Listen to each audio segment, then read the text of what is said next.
मंगलवार शाम सचिवालय में हुई कैबिनेट की बैठक में 25 प्रस्तावों पर मोहर लगी। मुख्यमंत्री पुष्कर सिंह धामी की अध्यक्षता में बैठक शाम 6 बजे से रात 8 बजे तक चली, जिसमें राज्य हित से संबंधित कई महत्वपूर्ण फैसलों पर निर्णय लिया गया। राज्य कैबिनेट ने बाजार की मांग पर आधारित खेती को बढ़ावा देने के उद्देश्य से कई महत्वपूर्ण फैसलों को पारित किया।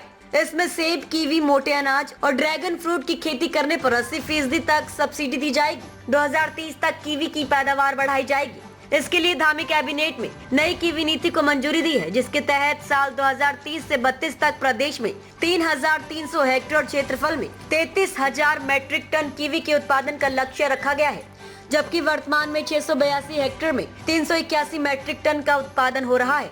नीति के तहत अब 50 से 70% तक सब्सिडी दी जाएगी। 1 से 12 तक के छात्रों को मुफ्त कॉपियां भी मिलेंगी। इसके अलावा राज्य कैबिनेट की बैठक में कक्षा 1 से 12वीं तक के छात्रों को मुफ्त कॉपियां देने का निर्णय लिया गया है। इनकी संख्या प्रदेश में तकरीबन 10 लाख के करीब होगी। अब तक सरकारी स्कूलों में बच्चों को केवल मुफ्त किताबें देने का ही प्रावधान था। साथ ही देहरादून में रिस्पना पुल के किनारे शिखर फॉल से मथुरा वाला तक बाढ़ क्षेत्र अनुसूचित करने का निर्णय लिया गया है। आपदा प्रबंधन के तहत कराए जाने वाले कामों में डीएम और कमिश्नर के वित्तीय अधिकार बढ़ाए गए हैं।